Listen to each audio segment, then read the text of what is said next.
এখন ডাল রেডি করার পালা। এই ডালগুলো ৩-৪ ঘন্টা পানিতে ভিজিয়ে রেখেছিল। তারপরে একটা পাটের বস্তা বিছিয়ে ডালগুলো ঘষলেই কালো চামড়া উঠে আসবে। কয়েকবার পানি পরিবর্তন করে ছাঁকলেই ডাল পরিষ্কার হয়ে যাবে।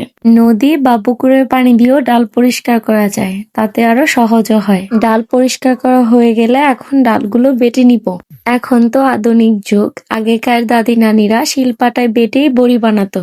আমি আর বাটাবাটির ঝামেলায় যাব না, ব্লেন্ডারেই ব্লেন্ড করে নিব। চামিচ দিয়ে বারবার ঘুরিয়ে ঘুরিয়ে ব্লেন্ড করতে হবে, না হলে ব্লেন্ডার পুড়ে যাওয়ার সম্ভাবনা থাকে। মিহি করে সবগুলো ডাল বেটে নেওয়া হয়ে গিয়েছে। এখন ডালের সাথে চাল কুমড়া শাঁস মিশিয়ে নিতে হবে। একদিনে সব প্রসেস রেডি করা সম্ভব না, আমাদের বড়ি দিতে 2 দিন সময় লেগেছিল। আগের দিন সবকিছু গুছিয়ে রাতের বেলা ডাল ব্লেন্ড করে রেখেছিলাম, পরের দিন সকালবেলা বড়ি দিব বলে। বড়ি দেওয়ার মেইন পার্ট হচ্ছে ডাল ফেনানো।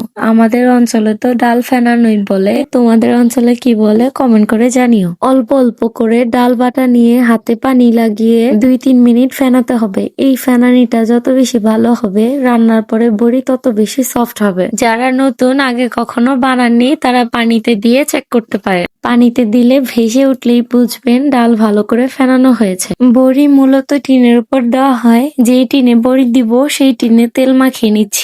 এখন এক এক করে সবগুলো বড়ি একই শেপে বানিয়ে নিব।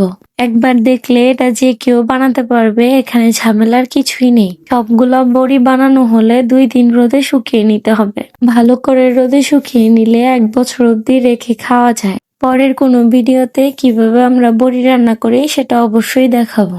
আজকে বড়ি বানানোর ফুল প্রসেসটা আপনাদের কাছে কেমন লেগেছে কমেন্টে জানাবেন। আমার ভিডিওটা ভালো লাগলে ফলো দিয়ে আমার পাশে থাকবেন। আজকের মতো এতটুকুই। আল্লাহ হাফেজ।